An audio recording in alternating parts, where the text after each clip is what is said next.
Welcome to यज्ञ investment academy. इस video में हम एक डिटेल्ड एनालिसिस करने वाले हैं 3 कंपनीज के बारे में जो एक्सचेंजेस है। लेकिन इस वीडियो में हम कंपनी की सारी चीज़ें डिस्कस नहीं करेंगे, सिर्फ वो चीज़ें डिस्कस करेंगे जो इनके स्टॉक मूवमेंट के लिए पिछले 1 साल में मेन ट्रिगर रहा है। तो ये 3 कंपनीज कौन सी है? तो सबसे पहले हम बात करने वाले हैं बीएससी के बारे में, Bombay stock exchange. Then we will be talking about MCX, that is multi commodities exchange. And अंत में हम लास्ट में बात करेंगे आईएक्स के बारे में। तो बीएससी एंड एमसीएक्स, ये दोनों के स्टॉक प्राइसेस पिछले 1 साल में बहुत ज़्यादा बढ़े हैं। BSc has become 4-5 times. Even MCX का जो स्टॉक प्राइस है वो भी काफ़ी अच्छा कर गया है इन द लास्ट 6-8 मंथ्स। तो क्या ऐसे ट्रिगर्स रहे थे, उनके बारे में हम समझने की कोशिश करेंगे। And then obviously will also try and decode की एट करंट वैल्यूएशंस किस तरह की फंडामेंटल्स करंटली शेप अप हो रहे हैं, क्या ऐसे में इन्वेस्टर्स को एक नई एंट्री ऐसे स्टॉक्स में लेनी चाहिए, या फिर क्या एक आउटलुक होना चाहिए for any investors looking to invest in a company like this. तो सबसे पहले हम बात करने वाले हैं बीएससी के बारे में। लाइक आई सेड, हम बहुत लेंदी एनालिसिस नहीं करने वाले, सारी चीज़ें नहीं डिस्कस करने वाले, पर उन चीज़ों पर ज़्यादा ध्यान देंगे जो सबसे इंपॉर्टेंट है to try and understand these companies and what has happened, what has changed in the last 1 year. तो सबसे पहले अगर हम बीएससी को एनालाइज करने जाएं तो this is the quarterly revenue, this is the last quarters revenue that they made. And you will see कि सबसे ज़्यादा इनका जो रेवेन्यू है that is from transaction charges.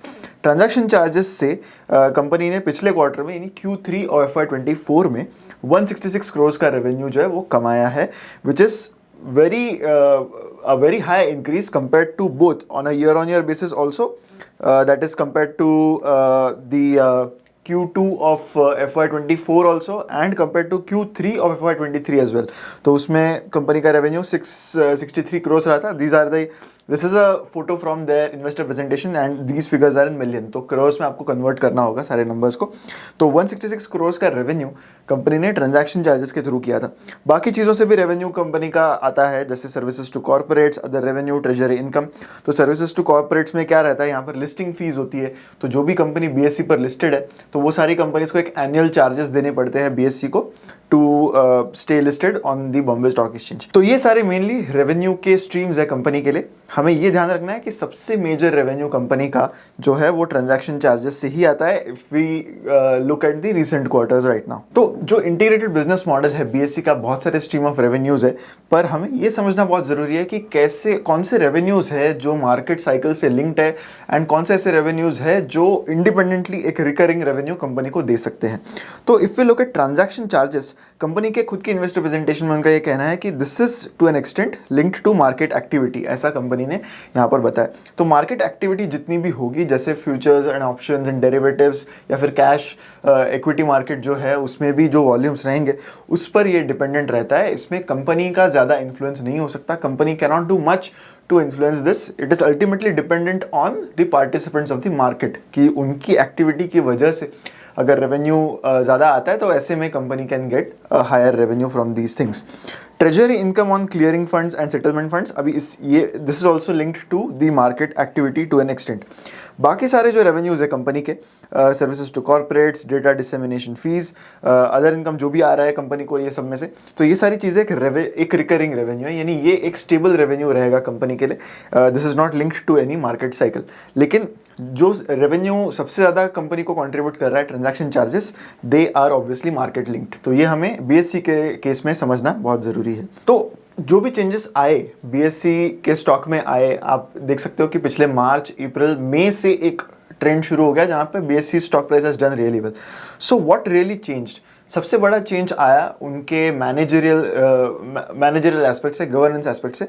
जो उनके करंट चेयरमैन एंड एमडी है mister Sundararaman Ramamurthy, so he was appointed as the MD in the last years January month, Jan 23 में उनकी अपॉइंटमेंट हुई।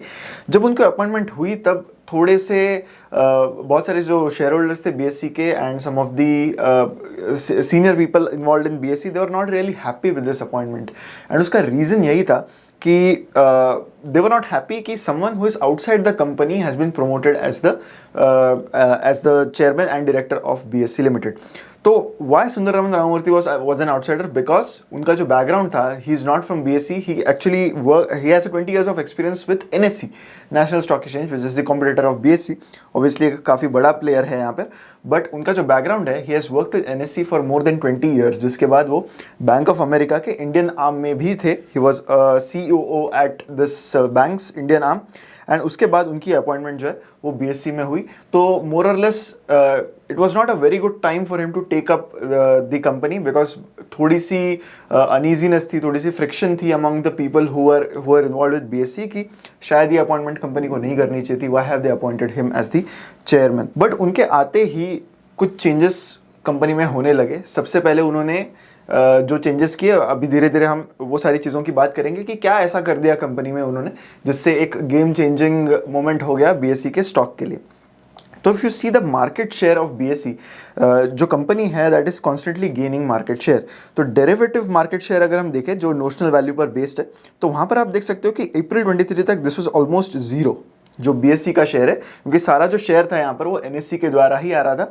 And then from June onwards to October you can see a very sharp increase in the market share of BSE. Similarly जो premium based market share है वहाँ पर भी अभी current market share BSE का जो है that is 3.3%. rest of the market share is obviously with NSE. So BSE में भी BSE का जो डेरिवेटिव का जो मार्केट शेयर है that is also increased quite healthily in the last few months. तो क्या क्या चेंजेस आने लगे उस पे हम बात करते हैं. So this graphic is actually given by Ken. तो उन्होंने ये all the credits for this particular graphic goes to them. तो यहाँ पर they have summarised very well कि क्या क्या चेंजेस हुए in the derivative segment and उसका क्या क्या असर कंपनी के स्टॉक पर भी पड़ा, कंपनी के ओवरऑल ऑपरेशंस पे पड़ा. सो बिफोर मई 2023 जो मेन एक्सपायरीज थे ऑफ इंडेक्स, तो मैं इंडेक्स के एक्सपायरी की बात कर रहा हूँ यहाँ पर. सो इंडेक्स रिलेटेड जो भी फ्यूचर्स या फिर options, call options, put options, उसमें जो भी ट्रेडिंग होती है, तो before May it was completely with NSC only. Now this blue colour coding is for NSC. तो ट्यूसडे को फिन निफ्टी का जो है एक्सपायरी होता था. नाउ एक्सपायरी क्यों इंपॉर्टेंट है? एक्सपायरी इसलिए इंपॉर्टेंट है बिकॉज जब किसी इंडेक्स की एक्सपायरी होती है on that day, it is known as 0 TDE. तो उस दिन की जो वॉल्यूम्स होते हैं they are very high, because generally यही देखा जाता है कि एक्सपायरी के दिन वोलेटिलिटी बहुत ज़्यादा होती है, एंड वोलेटिलिटी जब ज़्यादा होती है that attracts more and more people to trade. So जो ट्यूसडे था that was expiry of Fin Nifty, Wednesday was the expiry of Nifty mid cap, and Thursdays को निफ्टी 50 एंड बैंक निफ्टी इनकी एक्सपायरी होती है. तो this is also something that is happening today, but even before May यही situation यहाँ पर थी. मंडेज एंड फ्राइडेज को कोई एक्सपायरी हुआ नहीं करती थी. मई के मंथ में mister Sundararaman Ramamurthy started this new product. It's not actually new, they just relaunched their product. तो बीएससी इससे पहले भी सेंसेक्स एंड बैंकेक्स के जो डेरिवेटिव्स थे वो रन किया करती थी अ lot of years back, but they relaunched these derivative products. BSc ने रीलॉन्च किया सेंसेक्स एंड बैंकेक्स के derivatives on 15th May. And उन्होंने डे जो है वो चूज़ किया फ्राइडे का, ताकि एनएससी के जो प्रोडक्ट्स है उनके साथ इनकी कंपटीशन जो है वो डायरेक्ट ना हो ऑन द एक्सपायरी डे. सो इससे क्या होगा कि फ्राइडेज को अब बीएससी के वॉल्यूम्स काफ़ी अच्छे दिखने लगे as soon as the product was launched. तो उसके बाद पहले तो हुआ ये कि एनएससी ने अपने एक प्रोडक्ट की एक्सपायरी जो है वो फ्राइडे को कर डाली to try and get some more market share from BSC, क्योंकि उनको दिख गया कि BSC is getting good volumes on Fridays. तो सेबी ने बीच में इंटरवीन किया, एंड आफ्टर मे उन्होंने ये प्रपोज किया कि सब आपस में जो है वो दिन एक्सपायरी के जो डेज है वो बांट लेते हैं ताकि everyone can get good volumes on their particular expiry. तो उसके बाद ये अरेंजमेंट वर्कआउट हुआ कि mid cap Nifty and Bankex, ये बैंकेक्स इज सेंसेक्स का product and mid cap Nifty is obviously NSC का प्रोडक्ट. तो उसका जो एक्सपायरी है वो मंडेज को होगा. Fin Nifty will continue on Tuesdays, mid cap Nifty will continue on Wednesdays. Bank Nifty जो है वीकली जो एक्सपायरी रहता है उसका दैट विल जो वीकली एक्सपायरी है that is move to Wednesday. Bank Nifty का ही मंथली एंड क्वार्टरली जो एक्सपायरी रहता है that is still continuing on Thursdays. And Thursday को ऑब्वियसली निफ्टी 50 का भी एक्सपायरी है, and Friday is entirely with BSE is entirely with Sensex. तो फ्राइडे की expiry is only for Sensex. तो this was the arrangement that was worked. SEBI ने भी कहा कि सब आपस में जो एक्सपायरी के डेज है वो बांट लेते हैं ताकि there is no conflict between the two main players in the exchange market. तो क्या क्या चीज़ें ऐसी चेंज हो गई? बहुत सारी चीज़ें थी जिनका इफेक्ट BSE के स्टॉक प्राइस पर हुआ, एंड वो सारी चीज़ों को हम यहाँ पर एनालिस्ट करने की कोशिश करेंगे। तो सबसे पहले ये हुआ कि there are actually 6 things which has worked in favor of BSE during this time। तो ये सारी चीज़ें एक साथ होना ये कंपनी के स्टॉक प्राइस के लिए बहुत ही फायदेमंद रहा ड्यूरिंग दिस टाइम। तो वो क्या 6 थिंग्स थे, क्या ऐसे 6 चीज़ें थी जिन्होंने BSE के लिए पूरा गेम जो है वो चेंज कर दिया, उनके स्टॉक प्राइस के लिए भी एंड उनके लिए एज अ कंपनी, उनकी कंपनी एज अ होल के लिए। तो द फर्स्ट थिंग इज कि उन्होंने एक डिफरेंट एक्सपायरी डे ही अनाउंस कर दिया। तो that made a lot of difference, because अगर BSE कोई प्रोडक्ट सेम डेज को लाता जहाँ पर NSE की एक्सपायरी है तो वो वॉल्यूम्स में उनको बहुत ज़्यादा अफेक्ट कर लेता। तो सबसे पहले उन्होंने एक क्लेवर थिंग ये कर लिया कि दे चोज अ सेपरेट डे, उन्होंने फ्राइडे पर ही ज़्यादा फोकस करना चाहा। The second thing that they did इसकी बहुत सारे जो डेरिवेटिव्स होते हैं लाइक बैंकेक्स, तो उसमें उन्होंने जो लॉट साइज रखा वहाँ पर उस पर्टिकुलर डेरिवेटिव के लिए, तो वो छोटा रखा। पहले जब BSE के ये लॉट्स एग्जिस्ट किया करते थे तब 15 का लॉट हुआ करता था, तो वो उन्होंने 10 कर दिया। कुछ बाकी डेरिवेटिव्स में जो लॉट साइजेस थे वो भी कम कर दिए। तो इससे हुआ ये कि जो रिटेल ट्रेडर्स है उनके लिए अगर उनको ये डेरिवेटिव्स में पोजीशन लेनी थी तो उनको इन्वेस्टमेंट कम लगती थी, बिकॉज जितने लॉट्स कम लगेंगे, जितना लॉट साइज कम रखेगी स्टॉक एक्सचेंज, तो उतने आपको जो इनिशियल इन्वेस्टमेंट है वो आपको उतनी कम करनी पड़ेगी। So this was the second thing that they did. The third thing was कि BSE सेंसेक्स जो इंडेक्स है दैट इज ऑफ 30 स्टॉक्स, जबकि Nifty 50 as is in its name उसका जो इंडेक्स है दैट इज ऑफ 50 स्टॉक्स। तो BSE Sensex में number of stocks is less. जब स्टॉक्स कम होते हैं तब वोलेटिलिटी ज़्यादा होती है।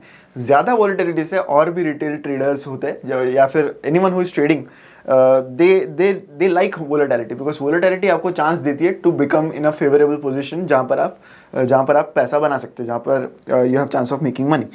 तो BSE Sensex as an index had an advantage कि यहाँ पर वोलेटिलिटी ज़्यादा देखी जाती थी कंपेयर टू निफ्टी 50। एक और चीज़ थी, the fourth one of the most important point, इसकी NSE जो है they charge ₹3100 per crore of derivative volume as transaction fees. लेकिन BSE की चार्जिंग कितना था? BSE used to charge only ₹500 for the volume of derivatives, but still they did not have volume. The reason is कि liquidity ही नहीं थी। जितने buyers and sellers अगर उस डेरिवेटिव को ज़्यादा यूज़ करेंगे तब आपके पास वो लिक्विडिटी आएगी। तो BSE ने एक चेंज ये कर दिया कि BSE सबसे पहले ₹500 पर करोड़ ऑफ ट्रांजैक्शन लेता था, बट दे हैड टू पे ₹1300 to 1600 as settlement and clearing charges to the settlement body. तो they were actually making a loss on every derivative that was being traded. Now अभी Sensex और Bankex के derivatives तो recently launch हुए, उसके पहले stock के जो डेरिवेटिव्स होते थे वो BSE पर लिस्टेड थे, तो वहीं से ये सारा वॉल्यूम जो है वो आता था। तो basically BSE earlier was making a loss on every crore of transaction that they were making. नवंबर 2023 में BSE ने ये डिसाइड किया कि वो अपना ₹500 पर करोड़ का जो फी है that they will make it 5x straight away, क्योंकि तब तक ऑलरेडी मई से नवंबर तक लोगों को आदत हो चुकी थी अबाउट दीज इंडेक्सेस, वो एक्सपायरीज पर ट्रेड कर रहे थे। सो ऑब्वियसली उन्होंने भी चार्जेस वहाँ पर बढ़ा दिए। They moved it to ₹2500 per crore of derivative transaction, which was still less than what NSE was charging. तो इससे कंपनी को to control their bottom line, to make the bottom line even better, उसमें company को बहुत बड़ा फायदा यहाँ पर हो गया। फिफ्थ पॉइंट इज कि जीरोधा जो है which is one of the leading brokers in the country, they have 2% stake in BSE। तो एक्सचेंज के लिए चैलेंज क्या होता है? एक्सचेंज के लिए चैलेंज ये होता है कि उनको मेजॉरिटी ऑफ जो डिपॉजिटरी पार्टिसिपेंट्स है यानी ब्रोकर्स है, उनको अपने एक्सचेंज के प्रोडक्ट्स के बारे में बताना है, उनको अपने एक्सचेंज के प्रोडक्ट्स उनके ब्रोकिंग प्लेटफॉर्म पर लाना जरूरी है। अब because Zerodha already had vested interest in BSE, उनको कन्विंस करने की जरूरत नहीं थी। Zerodha readily made their index products available on their broking platforms immediately. And the six point was कि ऑब्वियसली सेबी के एक्शंस ने भी BSE को बहुत हेल्प किया। जैसे कि मैंने पहले भी बताया, उन्होंने जो NSE एंड BSE के बीच में कॉन्फ्लिक्ट थी वो भी रिजॉल्व करी। उसके अलावा उन्होंने क्लैरिफिकेशन इशू किया कि जो KYC नॉर्म्स होते हैं दैट सेबी हैज़ प्रिस्क्राइब्ड, तो वो कस्टमर को, अगर कोई भी कस्टमर है, एंड यूज़र है, वो किसी एक एक्सचेंज के साथ भी करता है, then that is enough. The customer does not need to do KYC again with BSC. तो इससे बीएससी के प्रोसीजरल कंप्लायंसेस काफ़ी कम हो गए and they could concentrate on bringing more people on their platforms, making more people use their products. तो ये 6 चीज़ों का फ़ायदा बीएससी को एकदम सही टाइम पे हुआ। इसके अलावा जो मेन चीज़ कंपनी के फेवर में वर्क कर गई, and one of the most underrated things during this time for them was कि ओवरऑल ट्रेडिंग वॉल्यूम्स इंडिया में ही बढ़ने लगे, because markets were also doing well. So that also helped. एक बहुत ही एसेंशियल ट्रेड टेलविंड कंपनी को इस टाइम पर मिली। Now if you see equity derivatives and their performance, you will see कि कैसे उनके मई के बाद तुरंत सारे वॉल्यूम्स जो है वो बढ़ने लग गए। This is notional turnover, even if you see the premium turnover, even that has increase. And company का जो रेवेन्यू है, बीएससी का रेवेन्यू है, that is now suddenly skyrocketing. सिर्फ दिसंबर के मंथ में उन्होंने 34 करोड़ ऑफ रेवेन्यू कर दिया है फ्रॉम इक्विटी डेरिवेटिव्स, जो रेवेन्यू उनका ऑलमोस्ट नहीं, जीरो ही था मई के मंथ में। वहाँ से the company started making 34 crore per month in equity derivative. So this is how that game for them changed. इसके अलावा इक्विटी कैश जो है उसमें कंपनी का performance anyway, this is actually linked with the market. तो मार्केट के basis पर उन्होंने अच्छा ग्रोथ यहाँ पर दिखाया। यू कैन सी कि 9 मंथ्स ऑफ FY24 में it's a substantial increase compare to FY23। अब फ्राइडे के जो वॉल्यूम्स है उसमें भी आप देख सकते हो कि कितना बड़ा इंक्रीज यहाँ पर दिखा गया है मई के मंथ में। अप्रैल में if you see here, almost entire volume is of NSE, entire volume is of NSE, because BSE का प्रोडक्ट ही नहीं था तब।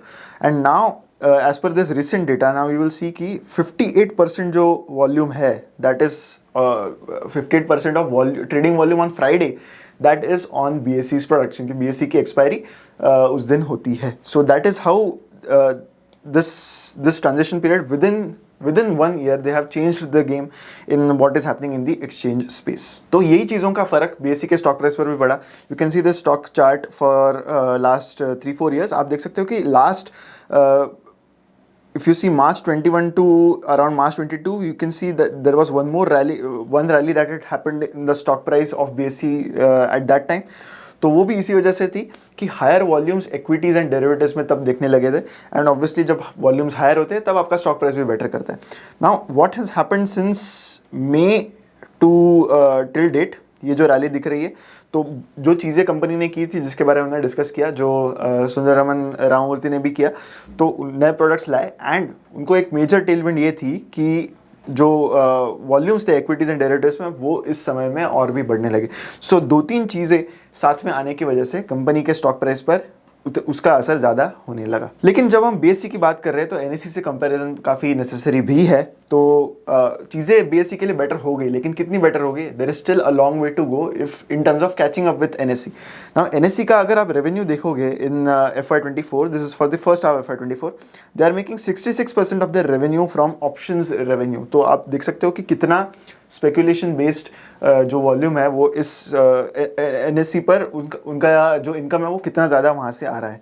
BSE के केस में FY23 मतलब before starting of all these products, 63% of the revenue was listing fees and other corporate services. वो अभी एक्सपेक्टेड है कि FY26 तक कम हो जाएगा to 37%, but still there is a very long way to go. अगर ये इनके जो प्रोडक्ट्स है वो सेम मोमेंटम में कंटिन्यू होते हैं, then may be they have some scope to increase their revenue from options revenue. So this is how things have panned out. There is still long way to go in terms of comparison, in terms of catching up with NSE. NSE has almost 10x of revenues of what BSE is currently making. उनका obviously market share काफ़ी ज़्यादा है। इसके अलावा BSE का एक star mutual fund का भी प्लेटफॉर्म है। आई थिंक जिनको BSE के स्टॉक के बारे में थोड़ी इन्फॉर्मेशन है उनको इसके बारे में पता होगा।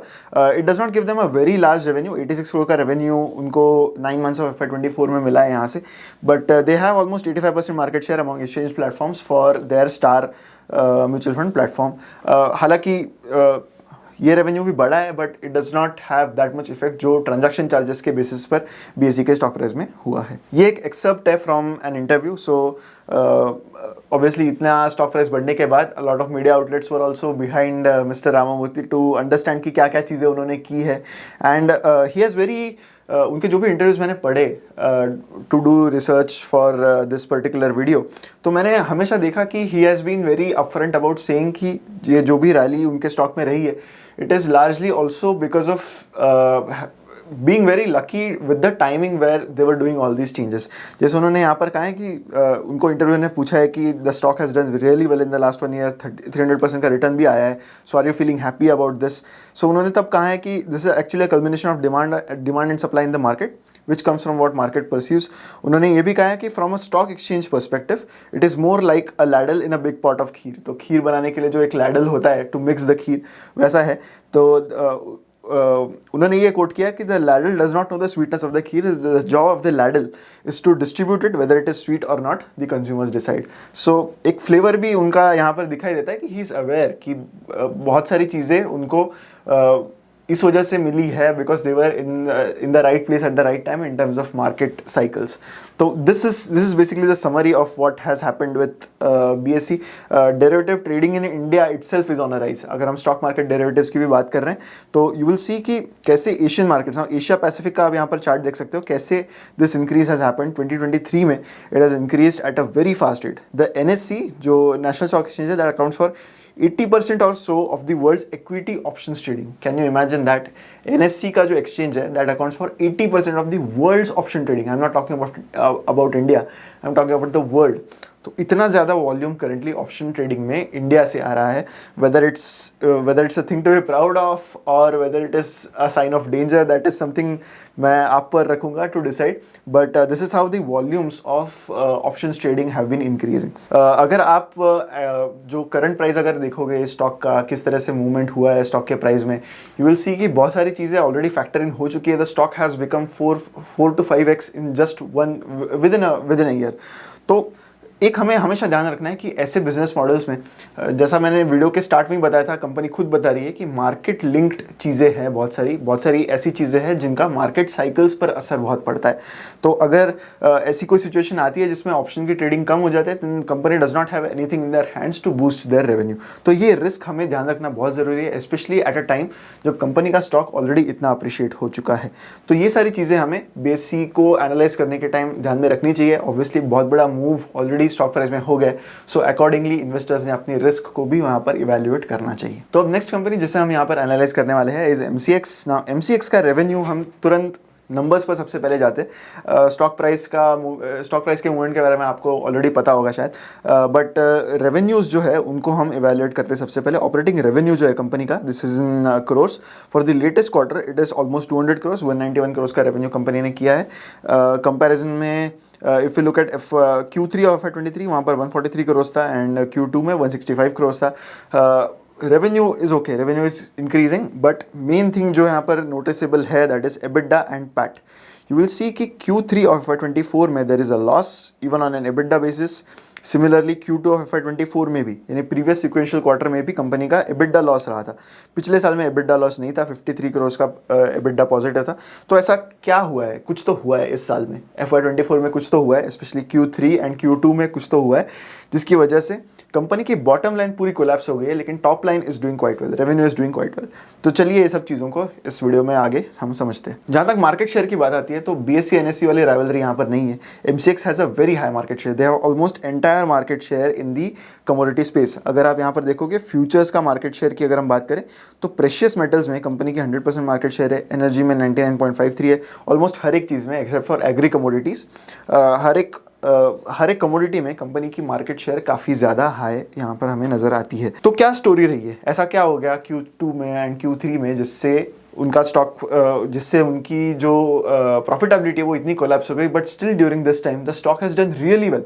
मतलब कंपनी लॉसेस पोस्ट कर रही है लेकिन कंपनी का स्टॉक प्राइस ऊपर जाते ही जा रहा है. तो क्या है इसका रीज़न, वो हमें समझना होगा कि कंपनी की स्टोरी जो है वो क्या रही है टिल जून ऑफ 2023. तो MCX जो है that is facing challenges despite being such a high market share player. Almost entire market share, पूरी मोनोपोली है कमोडिटी डेरिवेटिव्स एक्सचेंज में, कंपनी की पूरी मोनोपोली. तो हमें इसे समझना होगा कि कंपनी की सॉफ्टवेयर डिपेंडेंसी किस तरह से बिल्ड हुई. तो MCX जो कंपनी है उसका ओरिजिन अगर हम जानने की कोशिश करें तो FTIL करके एक कंपनी थी, फाइनेंशियल टेक्नोलॉजीज इंडिया लिमिटेड. तो उन्हीं का आर्म था MCX. एंड MCX को जो ट्रेडिंग प्लेटफॉर्म होस्ट करती है, वो कंपनी जिसकी सर्विसेज देती है, दैट इज कॉल्ड 63 मून्स, जिसका नाम पहले FTIL ही था, फाइनेंशियल टेक्नोलॉजीज लिमिटेड था ही, यही था। तो FTIL में 2013 में एक स्कैंडल हो गया, जिसके बाद रेगुलेटरी अथॉरिटी ने कहा कि MCX को ये सारी चीज़ों से अलग रखो, MCX को आप डीलिस्ट कर दो फ्रॉम, यानी डीमर्ज कर दो आपके बिजनेस से, and it will trade as a different company. तो जो MCX थी, that only existed as a exchange platform, commodity exchange का एक प्लेटफॉर्म करके वो एग्जिस्ट कर रहा था। एंड MCX जिस थर्ड पार्टी से सर्विसेज ले रहा था, जिसका नाम आगे चेंज होके 63 मून्स हो गया। तो इस 63 मून्स, ये जो पार्टी है, इससे कंपनी का 30 to 40% एक्सपेंसेस आता है। जितने भी एक्सपेंसेस MCX के होते हैं, majority portion of it is the AMC charges that they pay to 63 moons. तो this is how the system worked. तो आगे हुआ ये कि a lot of corporate arm twisting started happening, यानी दोनों कंपनीज में, MCX में एंड 63 मून्स में बहुत सारी राइवलरीज होने लगी। MCX को पता था कि वो डिपेंडेंट है 63 मून्स पर, तो धीरे धीरे उन्होंने ये किया कि they started searching for alternative vendors to host their trading platform. इसी के चलते कंपनी TCS के पास गई, एंड उन्होंने ये भी अनाउंस कर दिया कि in the future company transition करने वाली है on a platform that will be hosted by TCS instead of 63 moons.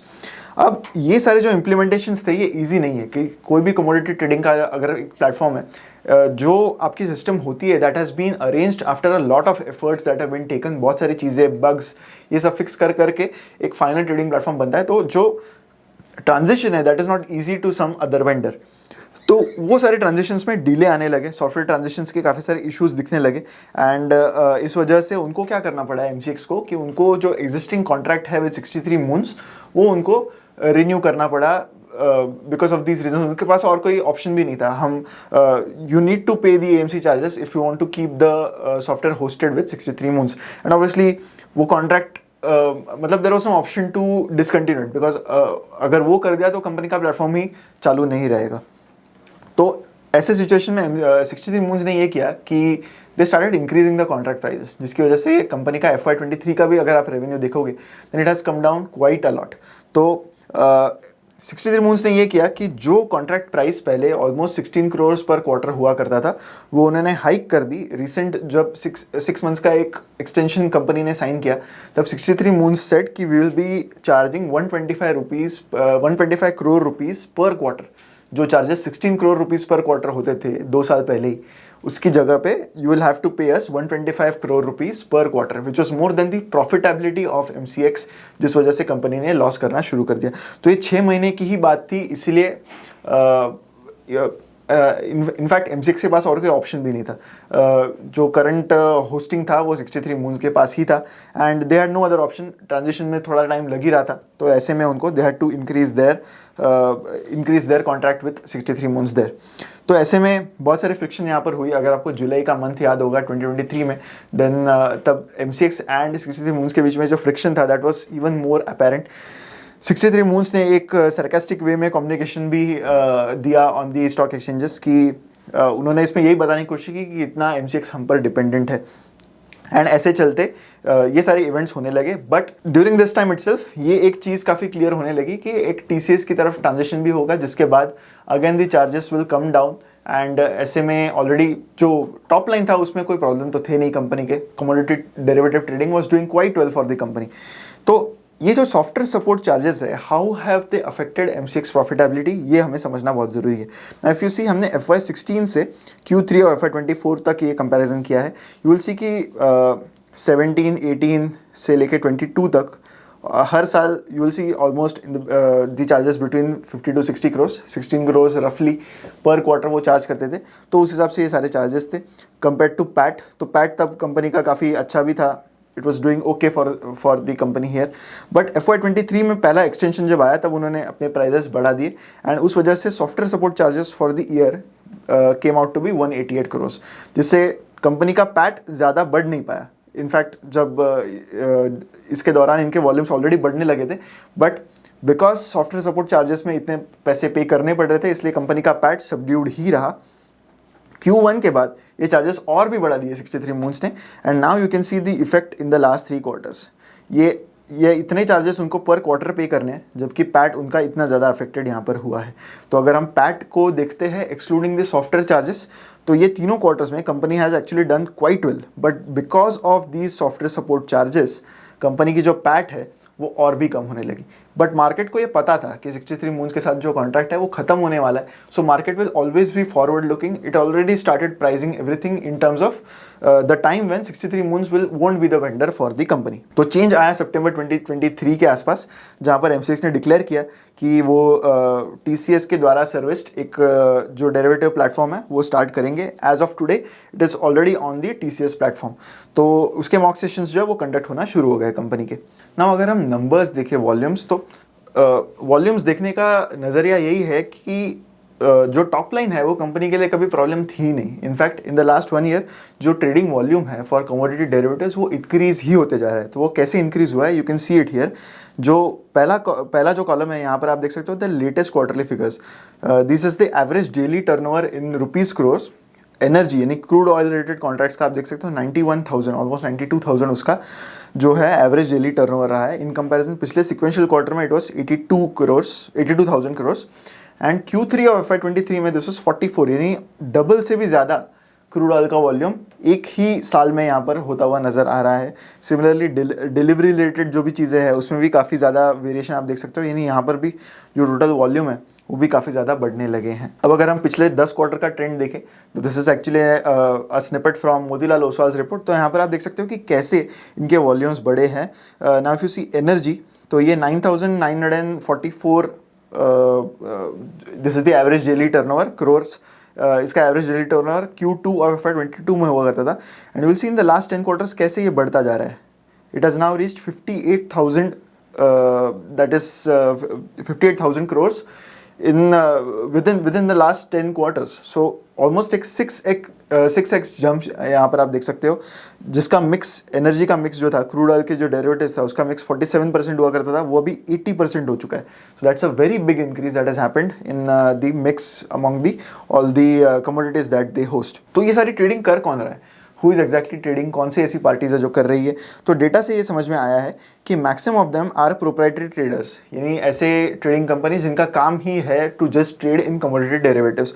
They just have to take advantage of any mispricing जो उन्हें लगती है कि डेरिवेटिव्स में करंटली हो रही है, एंड उसी बेसिस पर वो पोजिशंस मार्केट में अपने लेते हैं।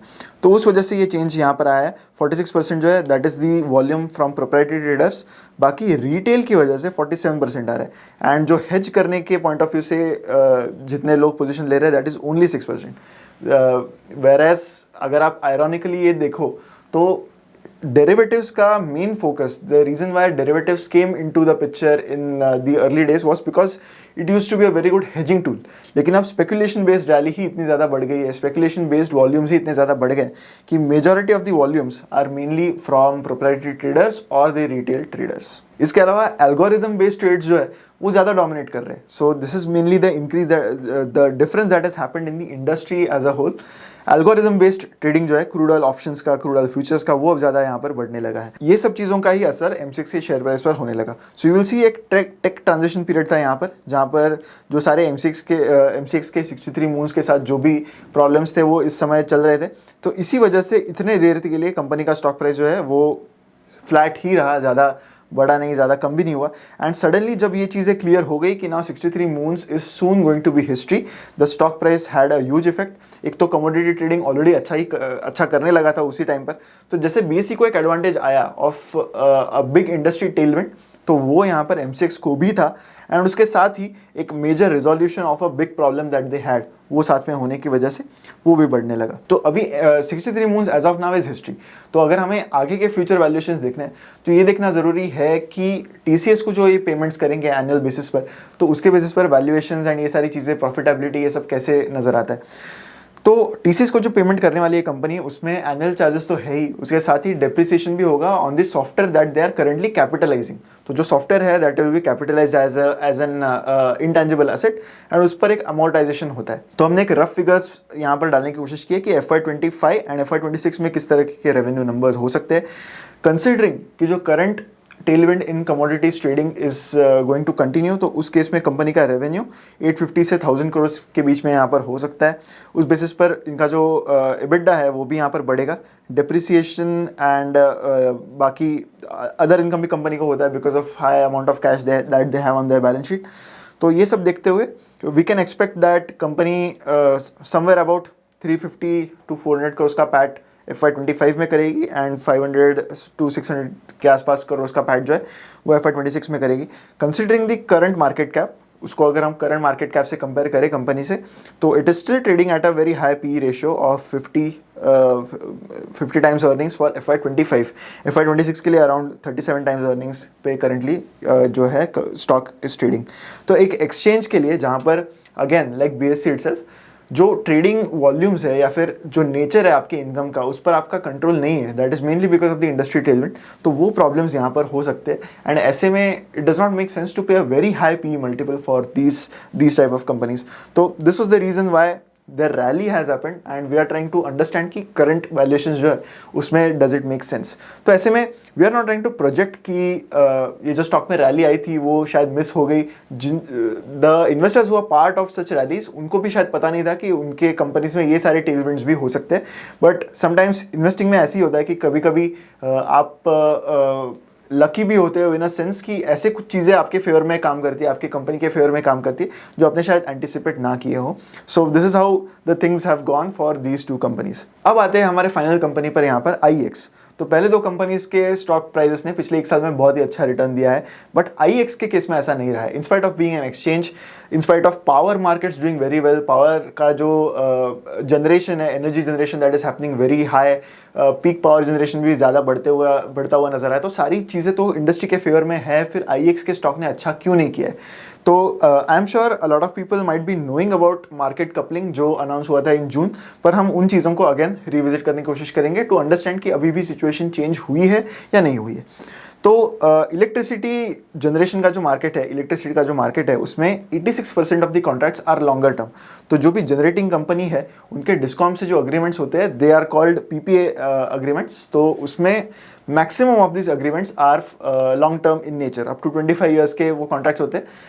तो उसमें उस अग्रीमेंट में स्पेसिफाई किया होता है कि 1 यूनिट ऑफ इलेक्ट्रिसिटी कितने रेट पर ये कंपनी जो है आपको प्रोवाइड करने वाली है।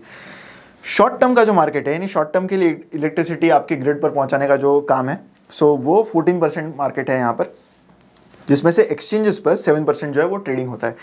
ये जो मार्केट है this is the market for IEX। ये अभी धीरे धीरे बढ़ता हुआ भी नजर आ रहा है। जैसे आप इस स्लाइड में देख सकते हो कि कैसे ये मार्केट बढ़ रहा है। 14% अभी हुआ है, लेकिन FY16 में दिस वाज ओनली 10%, एंड उसमें जो शेयर था of exchanges in the short term market वो सिर्फ 30% था, तो वो अब 51% भी हो गया है। तो शॉर्ट टर्म मार्केट तो बढ़ ही रहा है एंड एक्सचेंजेस का भी शेयर उसमें बढ़ रहा है। तो this is two benefits within the same industry that a company like IEX is here getting. IEX के प्रोडक्ट मिक्स की अगर हम बात करें तो this is for 9 months of FY23 compare to 9 months of FY24। Maximum of their revenue, maximum of their volume is coming from DAM, जो उनका product है, which is day ahead market. तो day ahead market is market जहाँ पर electricity brought and sold होती है for delivery on the next day. तो यहाँ पर जो कंपनी बाय करने वाली है इलेक्ट्रिसिटी एंड जो सेल करने वाली है वो इस पर अग्री करते हैं कि कल यानी अगले फॉलोइंग डे को जो ट्रांजैक्शन होगा ऑफ इलेक्ट्रिसिटी सप्लाई वो कितने प्राइस पर होगा, एंड इस पर ये ट्रांजैक्शन करते हुए एक एक्सचेंज है IEX। तो this is what basically the business model of IEX exactly is. इसके अलावा TAM which is term ahead market and real time market which is for a very short term basis, ये भी company के important products हैं। तो market coupling मतलब ये क्या हुआ एंड क्या क्या इसके असर होने लगे? तो जून में सबसे पहले एक सर्कुलर आया जो कंपनी ने इनफैक्ट इस स्निपेट में, एक कॉन कॉल का स्निपेट है जहाँ पर कंपनी ने इसको समराइज करने की कोशिश की। तो आप चाहे तो वीडियो पॉज करके ये पूरा जो एक्सप्लेनेशन है फ्रॉम द मैनेजमेंट वो भी आप यहाँ पर पढ़ सकते हो। मैं यहाँ पर हिंदी में थोड़ा सा सिंप्लीफाई करने की कोशिश करता हूँ। तो जून के मंथ में मिनिस्ट्री ऑफ पावर ने CERC which is the electricity regulatory body, उनको एक लेटर लिखा एंड कहा कि हमें मार्केट कपलिंग जो है वो इम्प्लीमेंट करने की ज़रूरत है। मार्केट कपलिंग एक ऐसा सिस्टम है जहाँ पर प्राइस डिस्कवरी हो। तो बेसिकली गवर्नमेंट पावर मिनिस्ट्री जो है वो ये कहना चाह रही थी कि हमें IEX की जगह, not exactly they did not mention IEX, but हमें एक सिस्टम लाने की ज़रूरत है जहाँ पर सारे पावर एक्सचेंजेस से जो भी बिड्स है वो एग्रीगेट होंगे, वहाँ पर प्राइस डिस्कवरी होगी and then they will be used. तो basically the work of a exchange will just be to collect the bits and to give the final. तो एक एक्सचेंज का जो काम है वो यहाँ पर काफ़ी कम हो जाएगा एंड एक सेंट्रल अथॉरिटी होगी जहाँ पर प्राइस डिस्कवरी होगी। अब ये IEX के लिए बुरा क्यों था? बिकॉज IEX का इतना ज़्यादा मार्केट शेयर है, maximum of the volumes that happen on the power exchanges तो वो IEX के द्वारा ही होते हैं। तो that becomes the main reason why people would want to use IEX, क्योंकि वहां पर ही लिक्विडिटी ज्यादा होती है, वहां पर प्राइस डिस्कवरी ज्यादा होती है। तो price discovery is one of the most important things that a power exchange could have and that was being taken away by the government through market coupling. तो ये यहाँ पर basically that is what the government was trying to do here.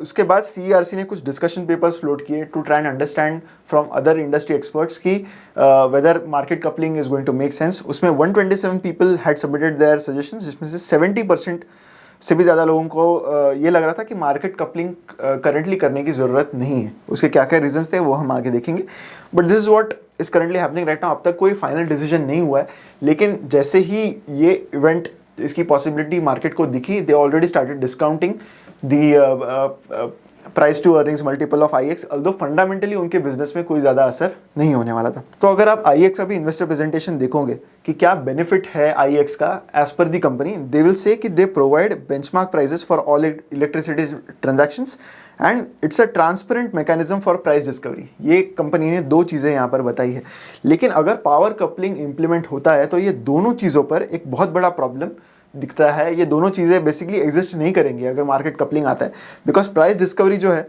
वो already एक centralise platform पर होगी। तो IEX पर तो प्राइस डिस्कवरी हो नहीं रही है, तो ऐसे में that removes that very big advantage. And benchmark prices जो है वो ऑलरेडी एक मार्केट कपलिंग के द्वारा एक सेंट्रल अथॉरिटी के पास वहाँ पर डिटरमाइन हो रहे हैं, तो प्राइसेस वहीं पर डिटरमाइन होंगे, तो IEX कुछ नहीं कर पाएगा उसमें।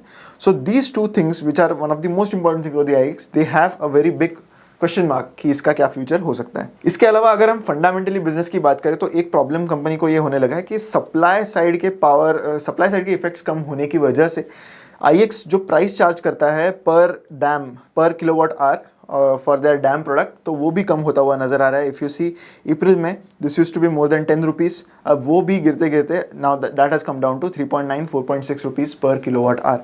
तो अगर मार्केट कपलिंग असल में इंप्लीमेंट होता है तो there will be no difference for a consumer between IEX and some other exchange.